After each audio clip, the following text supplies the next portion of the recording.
Olá, queridos, tudo bem? Bem-vindos aí a mais um encontro do nosso estudo da Palavra de Deus. Mais uma vez para meditarmos sobre o livro do profeta Isaías, livro que vem então engrandecendo aí, né, a nossa caminhada, nos mostrando aí detalhes maravilhosos, né, com aspectos do Evangelho, como tenho dito, mas também nos mostrando a santidade, a glória, a perfeição de Deus, mostrando o estado do homem caído, a necessidade que nós temos, né, da justificação por meio do Messias, o nosso Senhor Jesus Cristo. É muito bom poder compartilhar, né, isso com vocês e principalmente crescer nessa verdade, crescer em sabedoria e entendimento, com o objetivo de sermos parecidos com o nosso Senhor Jesus Cristo. Na passagem anterior nós vimos o capítulo 13 e 14 e hoje vamos avançar então pelos próximos capítulos. Mas antes, como sempre, vamos orar pedindo a orientação de Deus para que Ele nos dirija em todos os momentos desse encontro, que Ele abra os nossos corações para ouvir aquilo que Ele nos tem a falar e principalmente que isso possa transformar o nosso coração, que isso possa trazer atitudes que realmente sejam dignas daquele que nos escolheu e que hoje nos capacita por meio do seu Santo Espírito. Então que nós possamos orar nesse momento e pedir essa orientação. Papai, muito obrigado por mais um encontro que o Senhor permite, por mais uma vez podermos nos debruçar diante da Tua Palavra, ouvir o que o Senhor tem a falar conosco. Muito obrigado porque sabemos que é o Senhor que coloca isso em nosso coração. Que o Senhor nunca deixe isso se apagar, que esse fogo sempre esteja latente, sempre esteja forte em nosso coração, fogo do desejo, da vontade de buscar o Senhor, de conhecer o Senhor e principalmente de aplicar tudo isso em nossas vidas. Transforma o nosso coração, transforma a nossa mente para que possamos caminhar nessa verdade. Que o Seu Santo Espírito agora nos dirija nesse momento para que nós possamos compreender tudo que o Senhor vai nos falar e principalmente aplicar tudo isso. Nos dirija agora em entendimento, em sabedoria e em verdade. E nós oramos por amor do seu santo nome. Amém. Gente, hoje então eu gostaria de passar com vocês de forma um pouco mais panorâmica, né? Até um pouco diferente do que nós temos feito, de passar versículo por versículo. Hoje eu gostaria de olhar de forma mais panorâmica dos capítulos 15 até o 24. E o porquê disso? Né? Nós começamos no capítulo 13 um bloco de profecias contra as nações. Vimos no capítulo 13, por exemplo, né, as profecias contra a Babilônia e no 14 contra a Síria e contra os filisteus. Nós temos visto, na verdade, até um pouco antes disso já sobre Israel, como nós falamos na semana passada, né? Então até o capítulo 12, essas profecias se direcionavam à injustiça e impiedade de Israel, de Judá. Falava um pouquinho dos assírios também, dos sírios, né? Mas o grande foco ali era Judá e um pouquinho de Israel. E ele entra então no capítulo 13 com as profecias contra as outras nações, que nós estudamos então Babilônia, a Síria e os filisteus na semana passada, capítulo 13 e 14. E avançando, se a gente continuar a leitura, a gente percebe então no capítulo 15 e 16 profecias contra Moabe. No capítulo 17, nós percebemos profecias contra a Síria, representada aqui por Damasco, né? E também contra Israel, representado por Efraim. Percebemos no capítulo 18 profecias contra a Etiópia. No capítulo 19, profecias contra o Egito. No capítulo 20, profecias de cativeiro para o Egito e para a Etiópia. Então no 18 ele fala da Etiópia, no 19 do Egito e no 20 ele junta numa profecia de cativeiro do Egito e da Etiópia. No 21 nós percebemos profecias contra a Babilônia novamente, profecias contra Dumá e a Arábia. No 22 ele volta a falar dos judeus, fazendo profecias contra Jerusalém. E no capítulo 23 ele faz profecias contra Ciro. O que é importante e por que eu vou passar de forma panorâmica por esses capítulos. Então, quando eu digo passar de forma panorâmica, eu vou fazer um breve comentário sobre eles. Não vou ler versículos deles, mas vou fazer um breve comentário, porque eu entendo que é um bloco que ele traz, então, uma mensagem, apesar de uma mensagem para cada povo e dando características específicas do pecado de cada povo e do que viria sobre eles, ele tem um aspecto global, né? Ele tem um aspecto que é um pouco similar entre as nações. E pensando nesse aspecto, eu queria olhar até um pouquinho mais para trás, né? Se a gente começar a observar a história, as nações elas passam a existir então depois da Torre de Babel. Até a Torre de Babel já tinham as tribos, né, separadas, porém eles ainda falavam a mesma língua, eles tinham de certo modo, eles estavam bem próximos ali do dilúvio, de Noé, da sua família, são descendentes de Noé, dos seus filhos, então ele está ali muito perto, né? Deus tinha até pedido para que eles saíssem e se espalhassem pela terra, pelo contrário, eles se mantêm unidos e constroem então uma torre na cidade de Babel para poder fazer o nome deles famoso, né? Fazer o nome deles do tamanho do nome de Deus, chegar até Deus. E aí a gente conhece a história que Deus percebe então a maldade, a arrogância, a ganância do coração humano. Deus ali cria uma confusão de línguas e nessa confusão de língua criam-se então os povos, as nações, né, que vão ser até elucidadas por essas nações também. E olhando para isso, o que eu acho ser importante? Naquela época, como é que se transmitia o conceito de Deus? Se transmitia a verdade de Deus, as suas obras, né? Se transmitia através da tradição oral, através da fala. Então os descendentes de Noé, por exemplo, eles cresciam com esse entendimento. Olha, Deus fez os céus e a terra no começo, criou todas as coisas, colocou o homem no jardim do Éden, o Éden pecou. Aí vem Caim, vem Abel, vem Sete, vem as gerações, chega Noé, Noé tem um dilúvio, acontece tudo isso. Mostrando a mão de Deus, mostrando a ação de Deus. Então era a tradição oral que trazia isso para eles. Agora é importante a gente ter em mente que quando o homem peca no jardim do Éden, essa tradição oral ela passa a ser corrompida também. E nós percebemos isso até hoje no nosso dia a dia. Tem aquela famosa brincadeira de criança que a gente faz do telefone sem fio, onde uma pessoa começa então falando algo no ouvido de outra e essa pessoa vai passando para frente. Quando volta nessa primeira pessoa, a gente percebe que o que ela falou inicialmente foi distorcido. Da mesma forma, penso que acontecia já naquela época.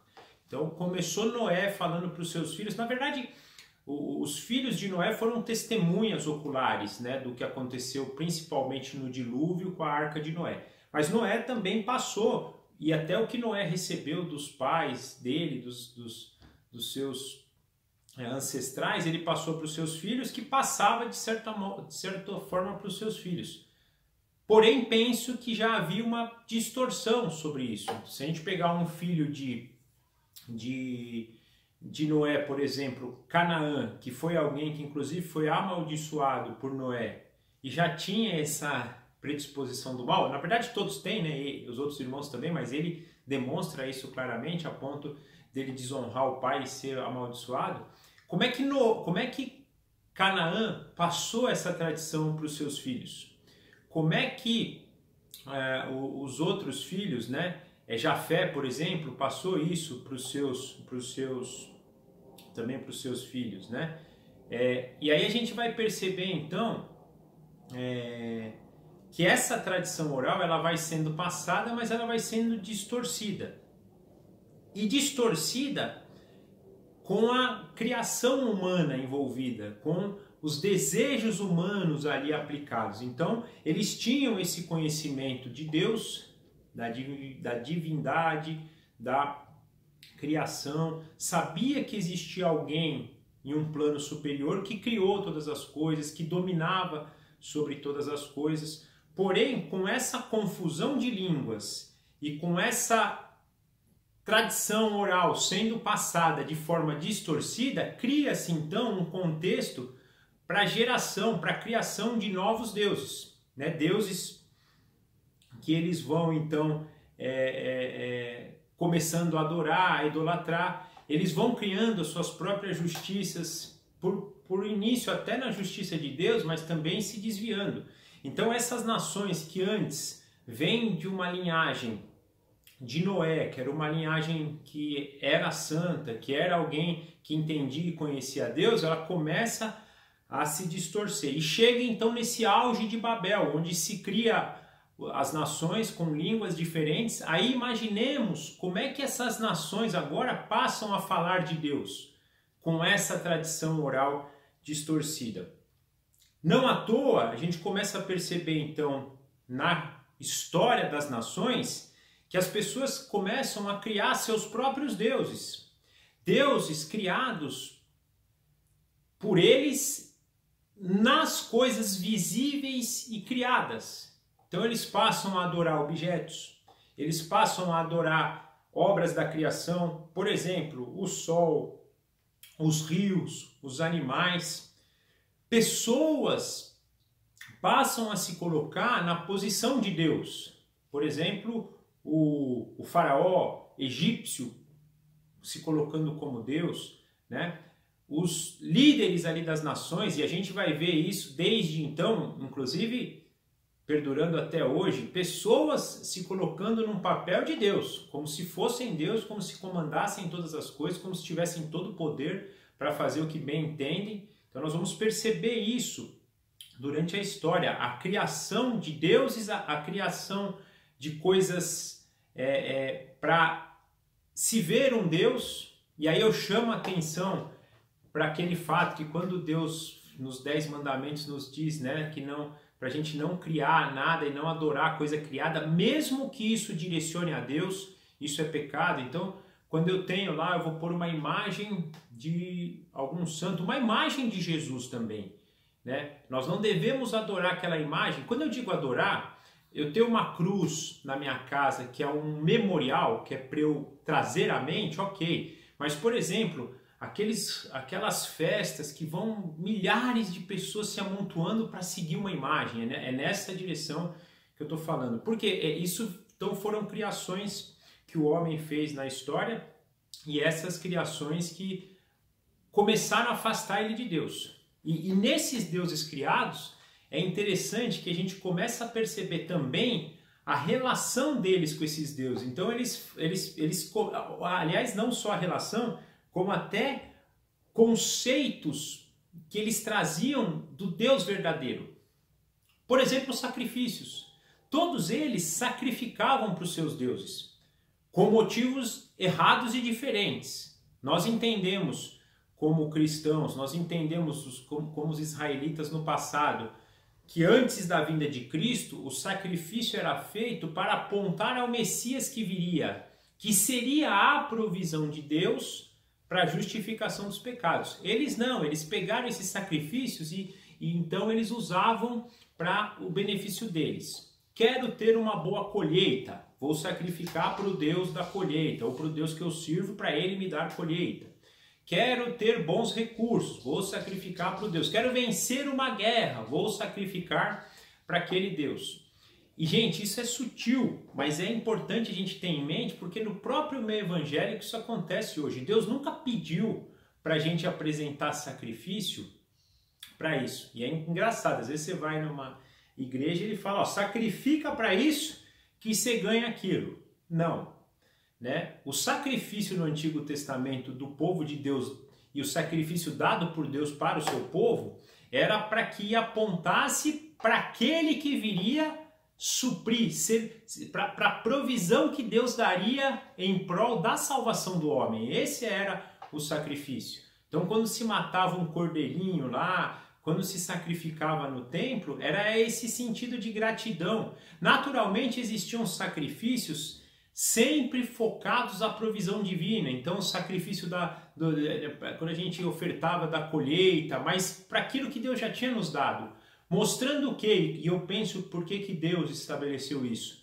Para criar um propósito didático para nós. para a gente entender, para nós entendermos que a provisão vem de Deus para todas as coisas.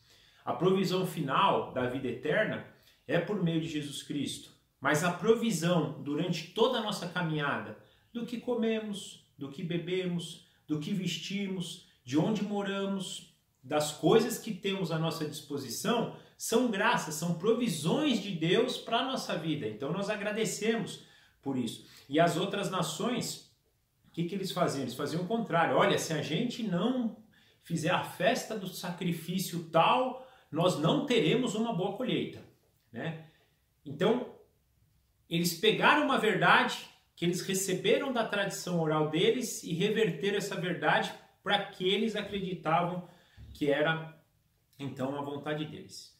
Com isso, eles passaram ao quê? Ao invés de confiar no único Deus e na provisão deste único Deus, eles passaram a confiar nessas coisas criadas e, num pior caso, confiar no próprio ser humano, em outros homens, né? E isso trouxe para eles, então, um caos. Por quê? Porque eles se afastaram de Deus. E aí tem um problema, porque quando eu não tenho, a gente tem visto aqui nas profecias, problema por sacrificar ou não. Eu tenho problema por não obedecer. Porque quando eu não ando pelos caminhos do Senhor, em primeiro momento vem a disciplina. E se a gente não agarrar a disciplina e se converter dos nossos maus caminhos, pode vir o julgamento e pode vir a condenação. Esse sim é um problema, e não porque eu deixei de sacrificar para o Deus tal. E aí a gente vai perceber, inclusive, na própria palavra de Deus, que Deus não está preocupado com sacrifício. Deus está preocupado com obediência. Deus está preocupado com santidade, porque Ele é santo e Ele quer que sejamos santos. Ele está nos preparando para sermos a noiva perfeita do Filho perfeito. Então Ele exige de nós a santidade e a perfeição. Porém, essa exigência não é uma exigência de alguém que só fica de braços cruzados exigindo. É uma exigência que também é capacitada por Ele próprio, que nos dá o seu Santo Espírito, para que por meio dele e andando nele, nós consigamos atender a isso. E mesmo que a gente não atenda de forma plena, e nós não vamos conseguir atender de forma plena, porque Deus é muito santo, um dia Ele nos garante que se a gente andar por esses caminhos, mesmo que ainda caindo de vez em quando, Ele nos justificará no final. E aí sim, nos dará um corpo glorificado e pleno do Espírito para podermos obedecer e sermos perfeitos plenamente. Mas voltando então aqui, eles passaram a confiar nos homens, nas coisas criadas, nos seus deuses criados, e isso trouxe para eles afastamento de Deus. E quando a gente traz afastamento de Deus, as obras da carne prevalecem. Obras de idolatria, obras de injustiça, obras da ganância do nosso coração, da nossa arrogância. E se a gente olhar o que a gente viu nas profecias até então, é o que a gente tem visto como esses povos se comportavam, como eles eram. Arrogantes, prepotentes. Vimos, por exemplo, na história da Babilônia, na profecia contra a Babilônia semana passada, eles se colocando, né, com uma posição de achando que eles eram os melhores. Na Síria, quando até o próprio Deus fala para eles, né, vocês acham que vocês são alguma coisa? Vocês são só um machado na mão do lenhador. Quem é o poder sou eu, quem é o lenhador sou eu. Vocês são só um objeto na minha mão, praticando a minha justiça sobre quem eu quero. Mas eles não, eles se colocavam numa posição de achar que eles eram o Todo-Poderoso, eles que tinham todo esse poder e poderiam fazer, né, todas essas coisas. E aí nós percebemos também que eles, por exemplo, tinham o hábito de olhar para eles próprios. É engraçado essa dinâmica das nações, né? E aí Deus também usa isso, é também interessante quando a gente olha para todos os profetas, e a gente vê um pouco aqui em Isaías também, que eles se alegravam com a desgraça dos outros povos, eles vinham até ver, e Deus, quando está disciplinando Israel, inclusive, fala, né, ó, venham vocês do sul, do norte, vejam a destruição do meu povo. Eles tinham essa alegria em ver os outros povos derrotados, né? Quando Jesus fala para a gente que nós não devemos ter inimigo, na verdade, quando o nosso inimigo nos der um tapa, ofereça outra face, ande 2 milhas, dê sua capa, nos mostrando que nós não deveríamos, como filhos de Deus, como criaturas perfeitas do Senhor, ter inimigos, mas essas nações não só tinham, como se alegravam nas derrotas deles. Nós percebemos em todos os momentos da história deles que eles estão muito mais preocupados em adquirir riquezas, né, a se preocupar com os cuidados desse mundo, a satisfazer os seus desejos e as suas vontades, muito mais do que ser justo, muito mais do que olhar para o próximo, muito mais do que ser fiel a Deus. Pelo contrário, eles estavam muito mais preocupados com os seus desejos, as suas vontades, as suas riquezas, inclusive no próprio relacionamento com Deus, eles se pautavam muito mais nisso do que em realmente se relacionar com Deus. Ou seja, vou procurar o Senhor para ter algo em troca, para que o meu desejo, a minha vontade seja estabelecida. E não porque é o propósito de Deus, porque Ele tem um propósito maior, porque Ele é o meu Criador, o meu dono, o meu Senhor e meu tudo. Não, é porque Ele me atende.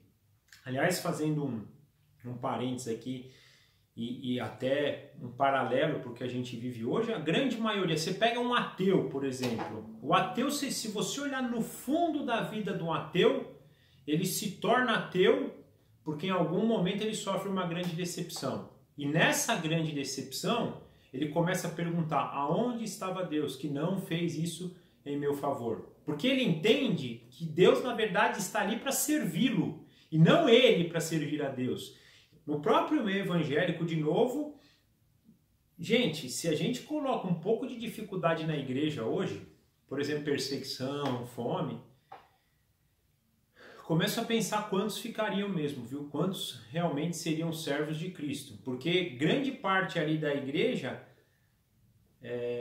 e eu vou dizer assim, quando eu falo grande parte, eu oro para não fazer parte dessa parte, porque muitas vezes eu começo a olhar minhas atitudes e me dá até tristeza por pensar muitas vezes assim, né? A gente está ali para que Deus nos atende, não para a gente se colocar diante dele e falar, Senhor, eu estou aqui para servi-lo, né? É um cuidado que nós devemos tomar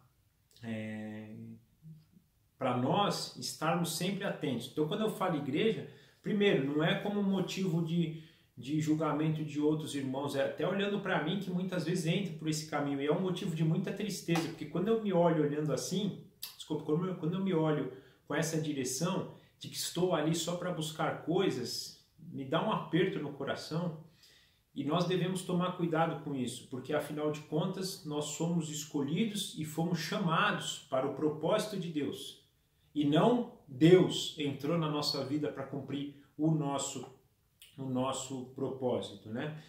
Ainda olhando pela própria história, quando Deus cria todas essas nações e percebe então toda essa confusão, ele vai lá e escolhe uma nação, por meio de Abraão e por meio dos seus filhos, então cria a nação de Israel, pega Israel pelo braço, entrega para Israel a sua lei, entrega para Israel uma terra, entrega para Israel o governo daquela terra. E mesmo Israel, tendo visto o que viu Deus fazer, por exemplo, na libertação do Egito, nos 40 anos de deserto, na conquista da terra prometida, mesmo eles vendo tudo isso, a mão poderosa de Deus, e tendo recebido por meio dele as tábuas da lei, os outros livros que compõem, né, a lei judaica, até os livros históricos que já estavam sendo escritos aqui nessa época de Isaías, alguns profetas já estavam vindo também, eles tinham toda essa revelação específica de Deus, e mesmo tendo essa revelação específica de Deus, nós percebemos que eles caem também, eles vão adorar os outros deuses, eles vão buscar o que as outras nações buscavam, né? Mostrando então essa necessidade de Deus em levantar profetas e por meio desses profetas então fazer essas profecias que têm o objetivo de trazer disciplina, logicamente que em grande parte isso para Judá, uma parte para Israel e vale em alguns casos para as outras nações. Quando nós percebemos, por exemplo, Jonas sendo levantado então, para trazer arrependimento na cidade de Nínive, que inclusive gera um arrependimento maravilhoso. Numa pregação totalmente simples de Jonas, a cidade de Nínive se converte e volta para o Senhor. Então Deus levanta esses profetas para trazer disciplina para o povo, para mostrar isso para eles. Para que se eles se arrependendo pudessem voltar para o Senhor, porém, se não se arrependessem, também mostra então as profecias de julgamento e principalmente de condenação. Condenação que viria já no presente século, então a gente começa a ler a história dessas nações aqui proferidas, né? Dos capítulos 13 até o 24, até o 23 no primeiro momento, o 24 eu vou tratar de forma separada, e aí nós vamos até ler o capítulo 24 hoje, mas do capítulo 13 até o capítulo 23, mostrando então que eles seriam no presente século já condenados e muitos teriam as terras desoladas, seus países conquistados por outras nações, seriam então já nesse presente século, eles teriam já essa condenação, mas principalmente mostrando a condenação final, naquele dia em que Deus virá e julgará todos os povos, raças, tribos e nações, dando para eles que se desviaram, que se tornaram inimigos, a condenação. Então, essas profecias que os profetas trazem, e nós percebemos Isaías trazer então nesses primeiros capítulos, tinham o objetivo de provocar esse temor para trazer o povo ao arrependimento. Porém, também, ele tinha um objetivo de mostrar quem estava no comando, quem é Deus verdadeiramente. E, gente, isso é um ponto importante para a gente, porque nós vamos ver aí várias histórias, vários deuses, mas as profecias comprovam do poder de Deus. Então, Deus, muito antes de Israel, de Judá ir para a Babilônia, Deus fala, vocês vão ser escravos, vocês vão ser cativeiros na Babilônia. Quando isso acontece, nos mostra o comando e o poder de Deus na história, profetizando isso anos antes e mostrando. Um outro exemplo, Isaías aqui, a gente viu no capítulo 9, vai ver no capítulo 53, quando Isaías fala, Deus enviará o servo sofredor, o Messias. E quando o Messias vem 700 anos depois, é a comprovação, tá vendo? Deus falou 700 anos lá atrás e está se cumprindo. Vocês precisam crer nisso. O que Deus fala acontece. As profecias vêm mostrando isso para vocês. Eu falei que aquela nação ia ser condenada, foi. Eu falei que aquele povo ia ser disciplinado, foi. Eu falei que aquela nação ia ser cativa, foi. Lembra, próprio Deus falou para Abraão, quando escolheu Abraão, tua nação vai ficar 400 anos no Egito, ficou 400 anos no Egito, ou seja, Deus está sempre nos dando profecias para mostrar, olha, o que eu falo acontece. E com qual objetivo? Exatamente para apontar para aquele dia, e eu estou falando para vocês que vai ter um dia que eu vou julgar esse mundo.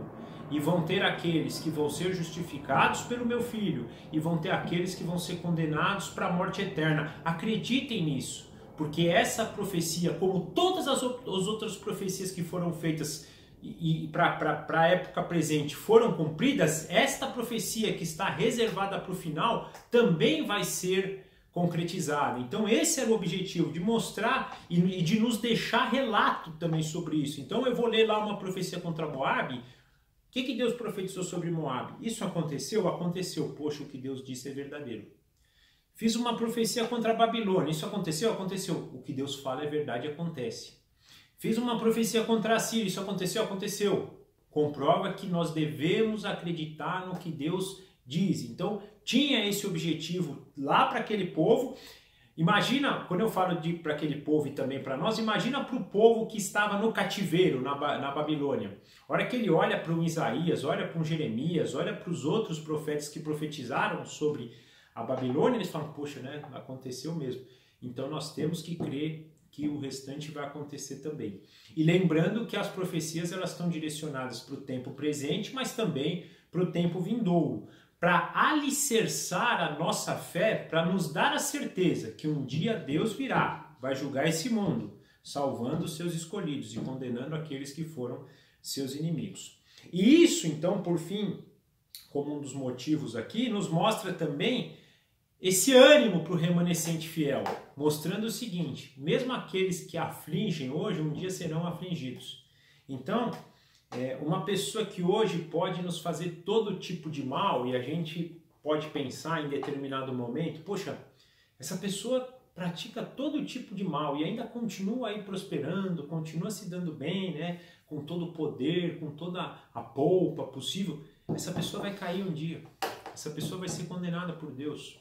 Você hoje tem uma riqueza muito maior do que essa pessoa tem, que é o que? A salvação em Cristo. Nós devemos desejar e orar para ela, para que ela também encontre essa salvação, mas nós devemos confiar em Deus, então quando a gente quiser se vingar ou ficar chateado por causa disso, não, entregá-la na mão do Senhor. Fala, Senhor, é uma vida que pertence ao Senhor, eu vou orar por ela, vou desejar tudo de bom, mas não vou me oportunar com isso, e muito menos, vou ficar chateado porque ela prospera mesmo me afligindo. Ela tem coisas mesmo praticando mal. Não pensem nisso, porque um dia todos passarão no tribunal de Deus. Todos estarão face a face com Jesus. E nesse dia, queridos, não tem rico, não tem pobre, não tem poderoso, não tem fraco, não tem humilde, não tem arrogante, não tem ninguém que é diferente de ninguém. Todos serão julgados de forma igual e todos vão ser condenados, com uma única diferença. Os que forem condenados, mas tiverem justificação em Cristo, serão salvos da condenação. Por quê? Porque eles foram condenados. Mas aí Cristo vai levantar a mão, só que eu paguei o preço que ele deveria pagar da condenação. Então, o preço dele está pago e eu o justifico. E aí nós poderemos entrar no lugar. E aqueles que não entrarão, então, vão ser julgados, vão ser condenados e entrarão no sofrimento eterno reservado para todos os inimigos de Deus. Agora, avançando um pouquinho, eu gostaria de compartilhar com vocês o capítulo 24, para que a gente pudesse ler ele e entender o contexto, então, de todas essas profecias ditas até aqui, à luz desse capítulo, né? E o capítulo 24, então, nos diz assim: a devastação do Senhor na terra. Esse é o título que está aqui na minha Bíblia, né? A Nova Versão Internacional. Mas olha que título interessante: a devastação do Senhor na terra. Vejam, o Senhor vai arrasar a terra e devastá-la. Arruinará sua superfície e espalhará seus habitantes.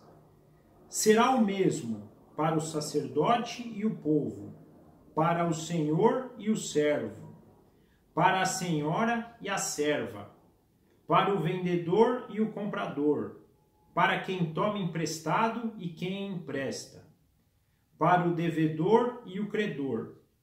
A terra será completamente arrasada e totalmente saqueada. Quem falou esta palavra foi o Senhor. A terra seca e murcha. O mundo definha e murcha. Definham os nobres da terra. A terra será contaminada pelos seus habitantes, porque desobedeceram às leis, violaram os decretos e quebraram a aliança eterna. Gente, gravem esse versículo. Capítulo 24, versículo 5. A terra está contaminada pelos seus habitantes, porque desobedeceram às leis e violaram os decretos e quebraram a aliança eterna. Olha que versículo forte. Por isso, a maldição consome a terra e seu povo é culpado. Por isso, os habitantes da terra são consumidos pelo fogo, ao ponto de sobrarem pouquíssimos. O vinho novo vai-se e a videira murcha. Todos os que se divertiam gemem. O som festivo dos tamborins foi silenciado. O barulho dos que se alegram parou. A harpa, cheia de júbilo, está muda.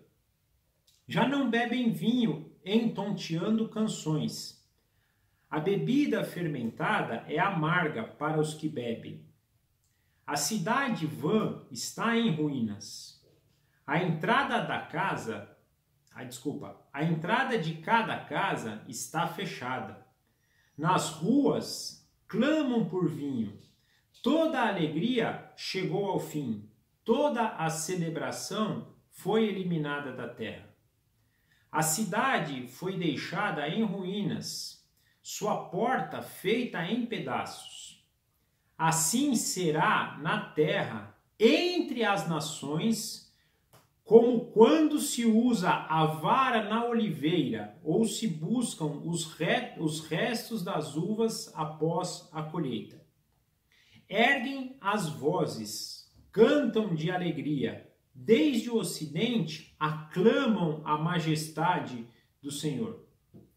Deem glória, pois ao Senhor no oriente e nas ilhas do mar exaltem o nome do Senhor, o Deus de Israel. Desde os confins da terra ouvimos cantar, glória seja dada ao justo. Mas eu disse, que desgraça, ai de mim! Os traidores traem, os traidores agem traiçoeiramente. Pavor, cova e laço os aguardam, ó habitantes da terra. Quem fugir ao grito do terror cairá na cova. Quem sair da cova será pego no laço. Abertas estão as comportas dos céus, tremem os alicerces da terra. A terra foi despedaçada, está destruída, totalmente abalada. A terra cambaleia como um bêbado, balança como uma cabana ao vento, tão pesada sobre ela, e a culpa da sua rebelião, que ela cai para nunca mais se levantar. Naquele dia, o Senhor castigará os poderes em cima nos céus e os reis embaixo na terra. Eles serão arrebanhados como prisioneiros numa masmorra, trancados numa prisão e castigados depois de muitos dias. A lua ficará humilhada e o sol envergonhado, pois o Senhor dos exércitos reinará no Monte Sião e em Jerusalém, glorioso na presença dos seus líderes. Gente, então nós vimos até o 23 falar de nações específicas, né? Vimos também do 1 ao 12, ou do 2 ao 12, falando de Judá, de Israel. Agora esse capítulo 24, ele junta todo mundo em um único cenário e chama todos nós agora para o mesmo contexto. Contexto de que a terra como um todo, todas as nações, sofrerão as consequências aqui descritas. Quando nós pensamos que Deus fala para a Babilônia, naquele dia acontecerá isso com você.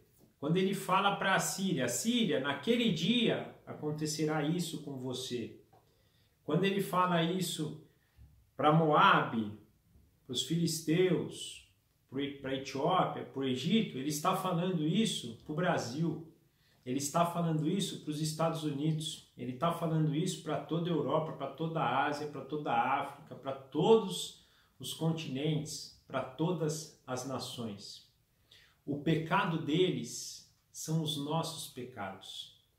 A idolatria deles são as nossas idolatrias. Eles serão julgados e condenados, se não se reverterem dos seus maus caminhos e em arrependimento buscarem a Cristo. Nós seremos condenados da mesma forma, se não nos arrependermos e não voltarmos para Cristo. Quando nós olhamos para as profecias, nós devemos pensar nelas para as nações, naquilo que aconteceu no presente. Então, quando Deus fala de uma profecia contra a Babilônia e acontece isso no presente século, foi para a Babilônia. Mas quando ele aponta naquele dia, o dia que ele julgará o mundo, o dia que ele julgará todos nós, o que vale para a Babilônia vale para nós. O que vale para a Síria vale para nós. O que vale para Moabe vale para nós. O que vale para os filisteus vale para nós. É importante que nós tenhamos isso em mente. Essa passagem, na verdade, ela vai muito além disso.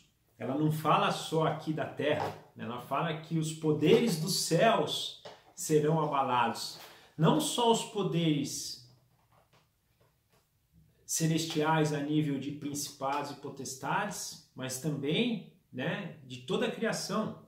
Ele cita aqui que o sol, olha que coisa, o sol será envergonhado.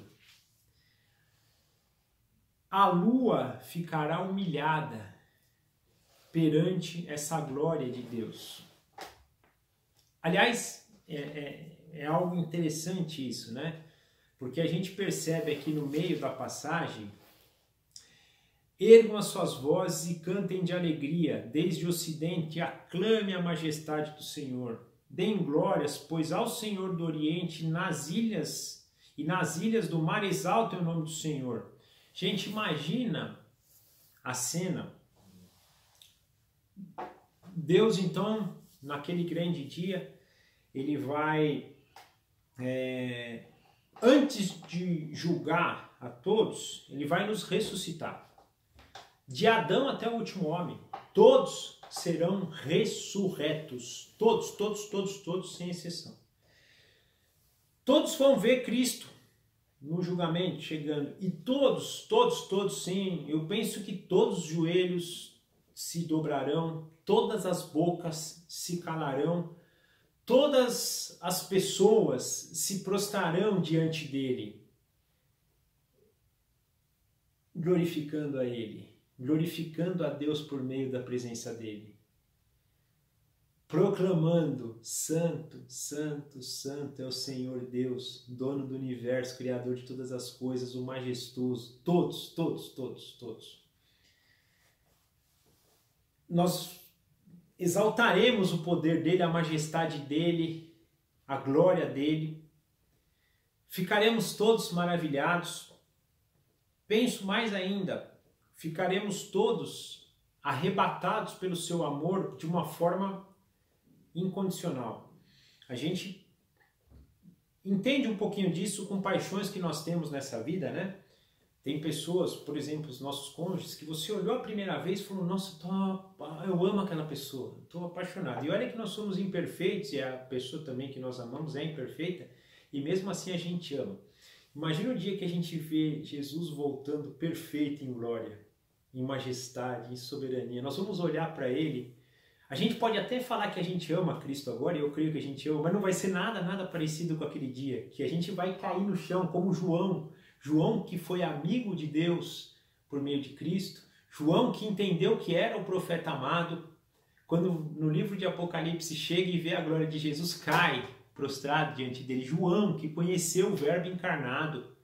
Quando vê o Verbo em glória, cai de joelho diante dele. Essa vai ser a nossa sensação, nós vamos cair de joelho. E aí, gente, os santos, os escolhidos, os justificados vão viver esse amor e vão poder contemplar esse amor eternamente. Vão estar do lado de Cristo, vão estar do lado daquele que é. Tem outra palavra. Quando Jesus fala que qual sou eu sou, ele é. Ele é o que vocês quiserem, ele é tudo. Nós estaremos do lado do eu sou. Agora imagina aqueles que durante toda a vida negaram a ele, que não creram em Jesus Cristo, vão experimentar desse amor, mas serão destinados ao sofrimento eterno. E penso que a pior dor, quando a gente pensa em cheiro de enxofre, ranger de dentes, né? Tudo isso, né, nos induz a um sofrimento, a uma angústia, né, uma queimação que vai dar nas pessoas. Eu creio que a raiz disso vai ser o afastamento desse amor. Hoje as pessoas vivem afastadas de Deus porque não conhecem a Deus. Mas o dia que a gente conhece a Deus, esse amor é irresistível. E, gente, nós conhecemos ainda pela fé. Um dia nós conheceremos de ver. E o dia que a gente vê vai ser arrebatador, assim, de forma, né, surreal. Imagina essas pessoas vendo isso e indo, perdendo então essa presença. Elas vão sofrer eternamente. Vai ser um sofrimento, penso, que direcionado assim. Como é que eu pude fazer isso? Como é que eu pude largar esse Deus? Como é que eu pude não viver por Ele? Como é que eu pude buscar as coisas desse mundo que eram nada? Todas as riquezas desse mundo naquele dia vão ser pífias, vão ser irrelevantes, não vão servir para nada. Todo o poder, a gente está vendo aqui, todo poder vai ser irrelevante. Nada vai ter sentido a não ser viver com Cristo. E eles não vão poder viver com Cristo. Eu acho que nenhum açoite, nenhuma disciplina dessa vida, nada disso vai ser comparado ao sofrimento eterno de não viver na presença de Cristo. E isso é algo importante para a gente, nós devemos trazer em mente, porque nós temos essa oportunidade hoje. E, mais uma vez, o objetivo das profecias são esses, de nos trazer, né? A gente não percebe aqui muito para essas nações, mas a gente percebeu lá nas profecias contra Judá e Israel, que Deus está toda hora fazendo. Olha, eu vou trazer isso de mal para vocês, mas vocês têm a possibilidade de vir para o Salvador, está aqui, eu estou mostrando quem é Ele, eu estou mostrando as características dele, a característica do seu reinado. Se arrependam, porque se vocês se arrependerem, não importa o que vocês fizeram, vocês vão poder viver com Ele. Porém, aqueles que não se arrependerem, não vão poder, vão ser condenados, vão sofrer. E aí você acha que um cativeiro na Babilônia, uma conquista na Babilônia, uma assolação da Assíria é grande? Não é nada comparado à dor final de não viver na presença do Cordeiro. Creiam nisso. Então a gente vai percebendo essa dinâmica de Deus mostrar isso para a gente. E aqui hoje Ele nos está dando uma nova oportunidade para a gente pensar a respeito disso. Se a gente entendeu o propósito, se a gente entendeu por que nós fomos chamados, por que nós somos um remanescente fiel, Ele fala algo interessante aqui, tinha falado na passagem anterior que vai ser mais difícil achar uma pessoa escolhida, como achar o ouro de Ofir lá, que era um ouro preciosíssimo, ou até aqui ele fala, né, quando você vai tirar a uva da videira lá, saem poucas uvas, né, que ainda restam no galho, isso mostrando o quão precioso hoje são aqueles que entenderam, que conheceram Jesus Cristo e que hoje vivem para a glória de Deus. Eles podem sofrer nessa vida, eles podem não ter riquezas, eles podem ser perseguidos, ser humilhados, sofrer todo tipo de coisa, mas o que está reservado para eles é algo que não tem comparação. Nenhum sofrimento, Romanos fala isso para a gente, nenhum sofrimento na presente era está comparada com a glória que está reservada para os santos. Glória de viver com esse amor perfeito, que é Jesus Cristo. E mais do que isso, mas também, de ter um corpo glorificado por Deus, para vivermos em santidade, sem os conflitos, sem o caos que nós vivemos hoje, né? Então, essas profecias que temos visto até aqui, desde lá do começo até agora, nos mostram essa condição, a condição do nosso pecado, a condição da majestade, da justiça e da santidade de Deus, a provisão que Ele nos dá por meio de Jesus Cristo, sendo que aqueles que tomam posse dessa provisão serão salvos, e aqueles que não serão condenados.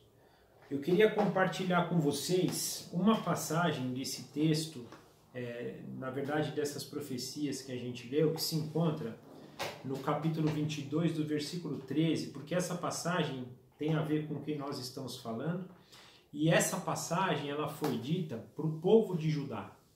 Era uma profecia, o capítulo 22 ele mostra a profecia contra o povo de Judá, então que hoje nós podemos entender que ela é válida, por exemplo, para nós, como igreja, né?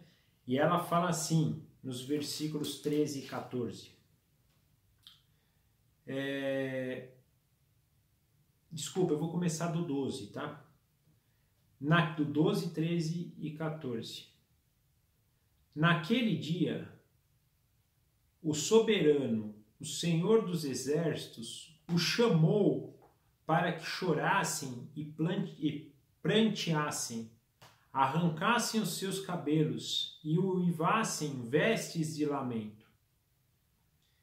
Mas ao contrário, houve júbilo e alegria, abate de gado e matanças de ovelha, muita carne e muito vinho. E vocês diziam, comamos e bebamos, porque amanhã morreremos. O Senhor dos Exércitos me revelou isto. Até o dia da sua morte não haverá propiciação em favor dos pecados desse pecado, diz o soberano, o Senhor dos Exércitos. Então aqui, o que ele está nos dizendo?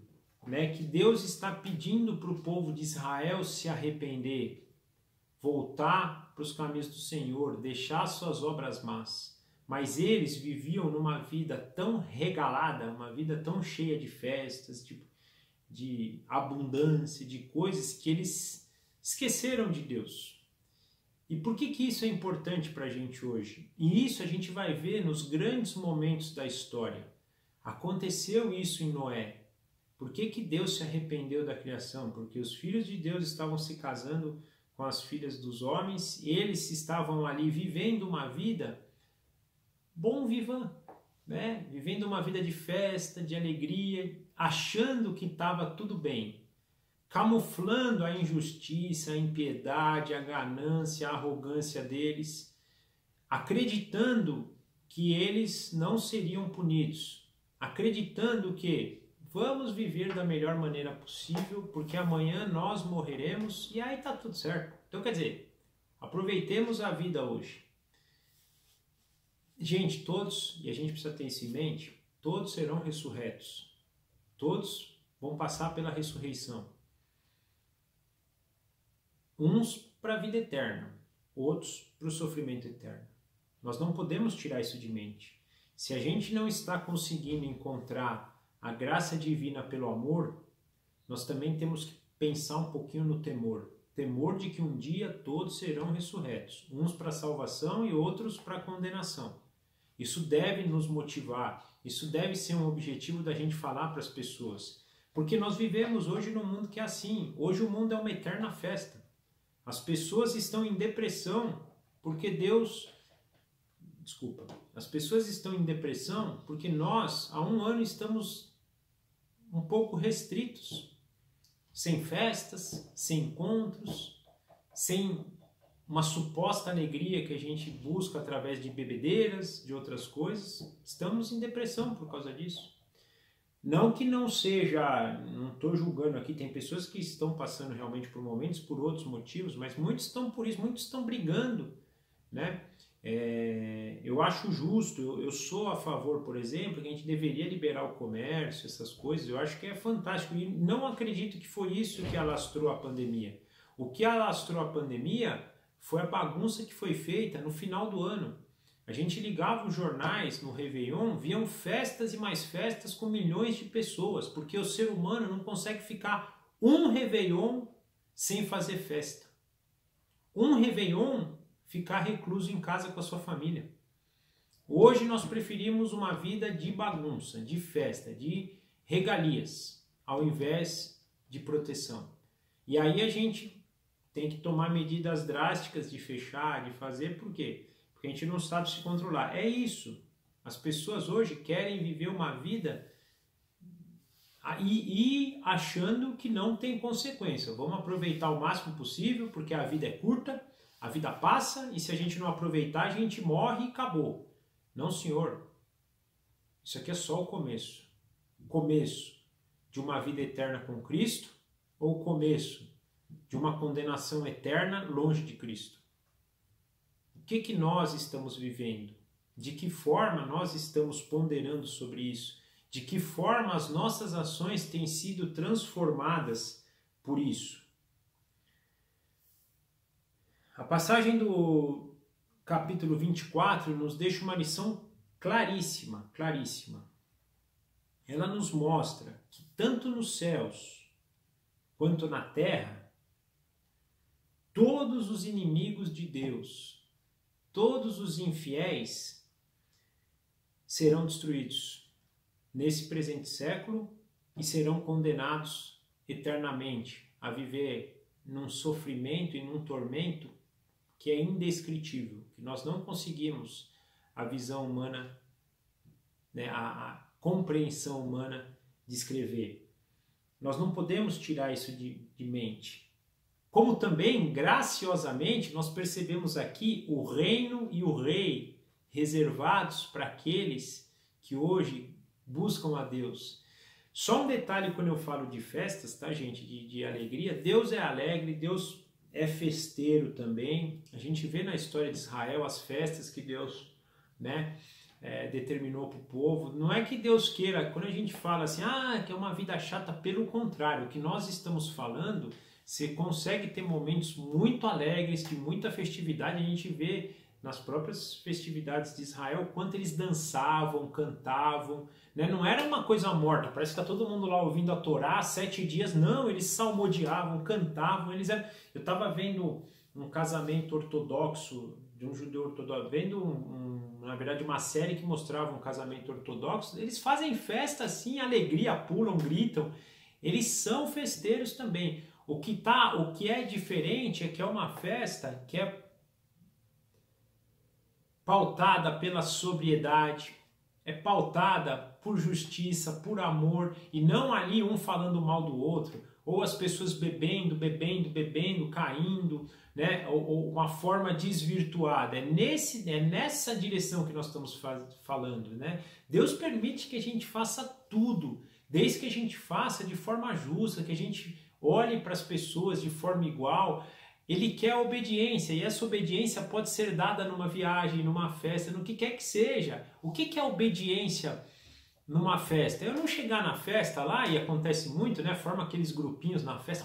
Você viu fulano lá? Nossa, o cara é muito ruim. Começa a fofocar do fulano. Ou então vou lá e encho a cara, assim, a perder a sobriedade, a não conseguir nem lembrar dos meus pensamentos, ou então de modo que eu fico tão alegre que eu falo coisas desnecessárias, ou então, né, brigo com pessoas. É nessa direção. Agora o resto dá para fazer, podemos fazer churrasco, podemos fazer... e uma coisa importante, fazer isso com equilíbrio, né? Porque às vezes tem pessoas que querem viver festa 7 dias na semana, não quer? Nós temos uma disciplina até de vida, que aí não é só o que a gente vê na palavra de Deus, mas o próprio mundo entende isso. Você durante a semana trabalha, você tem um momento da família, você tem um momento de festa. Tem pessoas que só quer festa, não quer assumir responsabilidade com filhos, não quer assumir responsabilidade profissional. Então é nessa direção, né?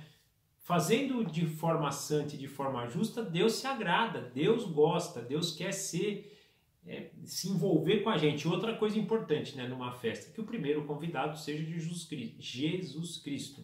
E o Espírito Santo, e que nós sabemos, aliás, desculpa, os três, né, o Pai, o Filho e o Espírito Santo, por meio deles, né, e nós sabemos que para isso a festa precisa ser santa, porque Deus não fica num lugar de pecado. Então, é nessa direção.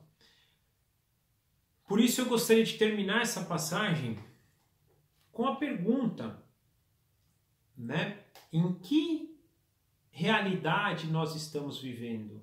A realidade daqueles que foram chamados, escolhidos e hoje vivem o propósito de Deus em qualquer situação, ou somos inimigos do Senhor?